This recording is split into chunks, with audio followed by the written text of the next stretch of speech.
May dahilan naman pala si Beyonce kung bakit tinanggihan niya si Edo kahit pa stable na ang trabaho ni nito. Bago ko ipagpatuloy ang maiksing reaction video na ito, hiling ko lang na patapusin ang panunood nito para malaman ang nilalaman nito, at kung bago ka pa lang sa munting channel na ito, paki-subscribe para lagi kang updated sa video ng mga kalingap.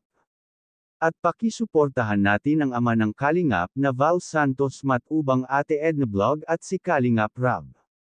Isang mapagpalang araw sa inyong lahat mga kalingap, at shout out nga pala sa patuloy na sumusuporta sa aking YouTube channel, lalong-lalo na sa mga viewers natin na walang sawang nanunood at sumusuporta. Maraming salamat.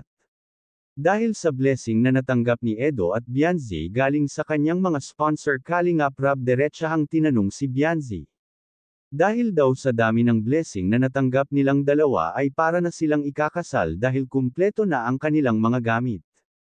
Kaya tinanong ni Kalingap Rob si Beyonce na kung sakaling gusto ng magpakasal, ilang taon na gusto mo magpakasal. Ang sagot nga dito ni Beyonce, saka na lang pag makatapos na siya ng pag-aaral, pag may stable na siya na trabaho para matulungan daw niya ang mga kapatid niya at magulang niya. Biglang ang tinuro ni Kalingap Rob si Edo, stable na daw si Edo kaya pwedeng-pwede na. Ngumiti nga lang itong si Edo na nakatingin kay Beyonce. At dahil hindi tumitigil ang mga wakwak kay Beyonce, sinabi nga ni Kalingap Rob kay Beyonce na huwag itong magbago kahit anong mangyari dahil nandito lang kami na tutulong sa iyo hanggang sa makatapos ka ng pag-aaral. Huwag magpadala sa mga nakapaligid, lalo na sa mga wakwak na umaaligid sa iyo.